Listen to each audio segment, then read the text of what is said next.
Very good morning, students. I hope you all are doing well at home and with studies too. So, uh, after doing the algebraic section, that is determinant, matrix and inverse trigonometric functions, now we are going to head the main topic, that is calculus, and that too a differentiation chapter. So, I would like to tell you that the 40% of the mark in your examination, the differentiation covers it. That means the differentiation is a very important chapter of mathematics, and this differentiation will be helping you till you complete your education. Wherever you go, wherever you study, you have to study this topic because it has its great application. Alright, so in the 11th class we have seen the functions, their limits, continuity and the derivatives. So let me give you a quick introduction of this chapter. This chapter suggests the differentiation, which means there is some difference we are going to see. Maybe it can be an increment or it can be a decrement. As say for example, if this is a person, he moves one step forward and he came here. That means he changed his position from this to this. This is the initial position and this is the final position. Which means that he changed his position from initial to final with respect to time. That means with respect to time, he changed his position from initial to final. This is called the difference. That means what is the meaning of difference? Final minus initial.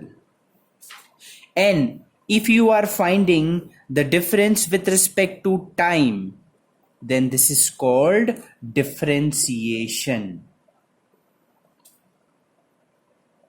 And also if you are finding with respect to any, that is for example, if you are putting some limit into it, that means within this limit, what is the change in the position with respect to time, that is called the differentiation. Say for example, if you have x distance, then limit x tends to whatever you want. Say for example a, you are seeing the change in this limit. So differentiation says in final minus initial upon time, that is with respect to what you are seeing. Alright, so in 11th class we have seen the first principle of differentiation. Okay, that is if you have fx, a function, if fx is a function, then f dash x, what do we mean by f dash x? This is the derivative at any point. This is equal to limit h tends to 0 fx plus h minus fx whole upon h. Now what is fx plus h? This fx plus h is a small change which we are seeing. This is the final thing, this is the final position, this is the initial function, and this is with respect to what you are seeing the change, that is h, and this is the limit. Okay, so in the 11th class we will be dealing with the harder differentiation questions, because in the 11th class we have seen the basic things, basic questions. All right, but before that, let us have a quick recap of the formulas which we have seen in the 11th class. Okay, this is one of them, the first principle. Okay, and by the first principle we have proved many formulas regarding the same. Okay, so here is a quick recap of the formulas which we have seen in the 11th class, that is d dx of x to the power n is nx n minus 1. D dx of constant is equal to 0. D dx of a to the power x is this one, a to the power x log a to the base e. D dx of e to the power x is e to the power x. D dx of log x is 1 over x. D dx of sin x is cos x. D dx of cos x is minus sin x. D dx of tan x is sec square x. D dx of cosec x is minus cosec x dot cot x. D dx of sec x is sec x tan x, and d dx of cot x is minus cosec square x. So let me tell you one thing, that how to remember this six trigonometric functions, the derivatives of this six trigonometric functions. So first of all, see, you need to remember all these things. That is sine, we can understand the differentiation is cos, and cos it is minus of sine.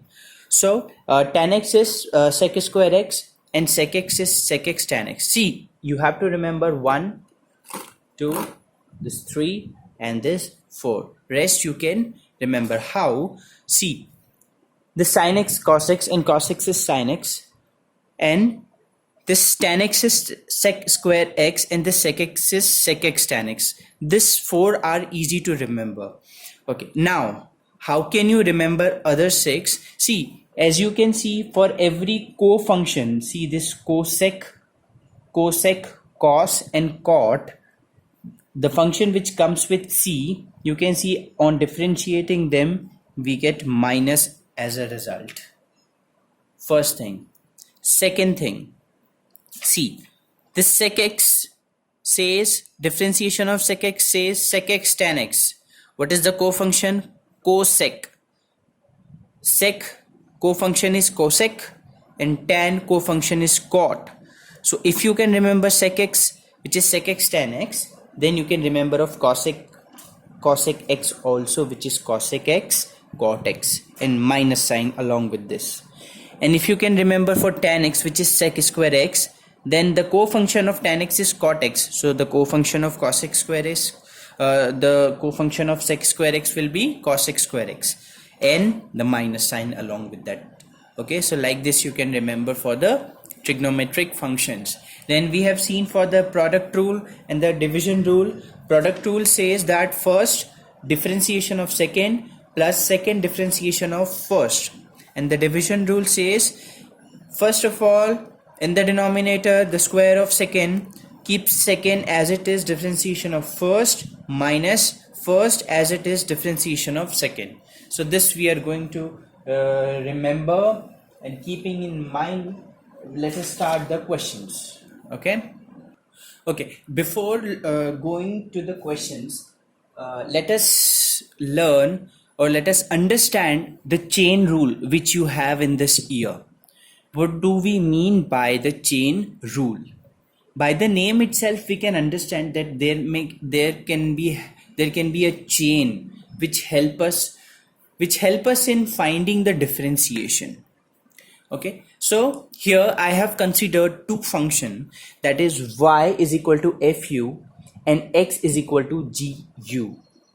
Okay, and also what we are trying to find, y which can be differentiable in x. That means what we want dy dx, but we have two different functions, fu and gu.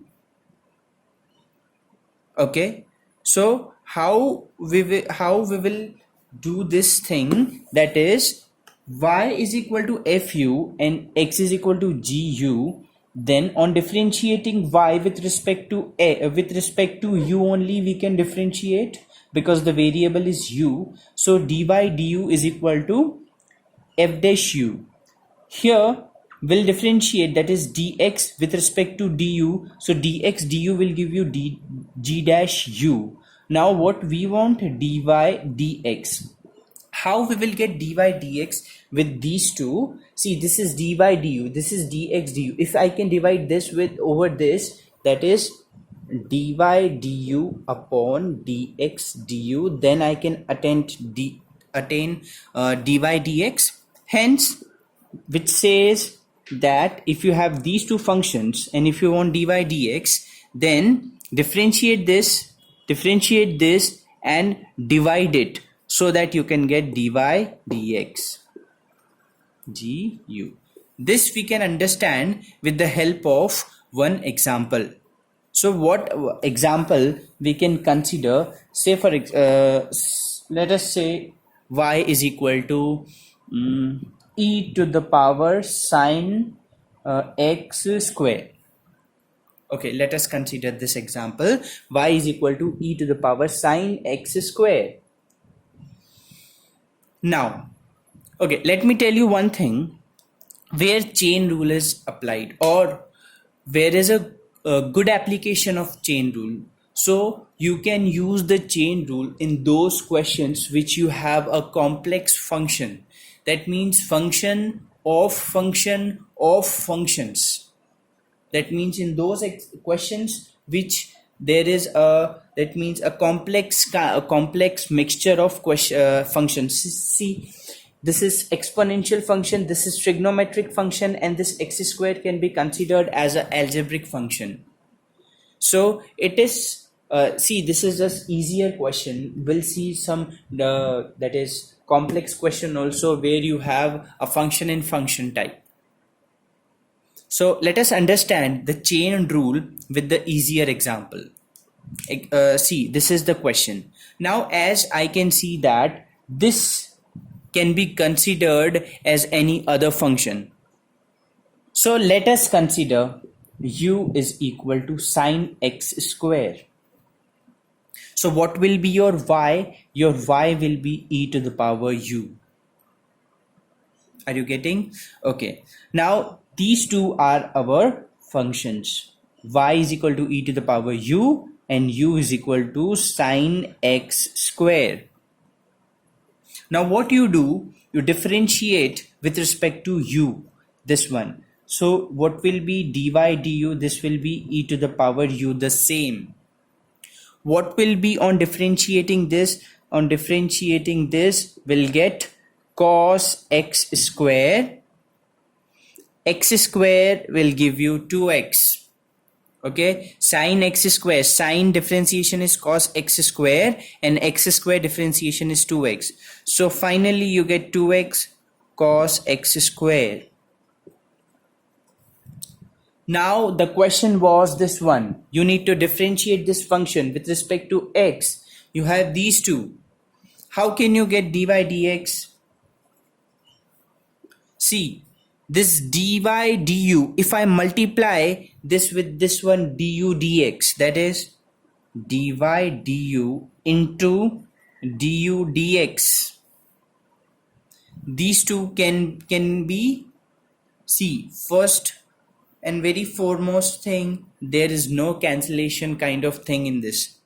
Okay, this dy dx can be attained by du dy into du dx. As of we think that these two can, this two will be removed and will be left with dy dx. Okay, and we accept it without proof. Okay, so what is our dy du? This is e to the power u.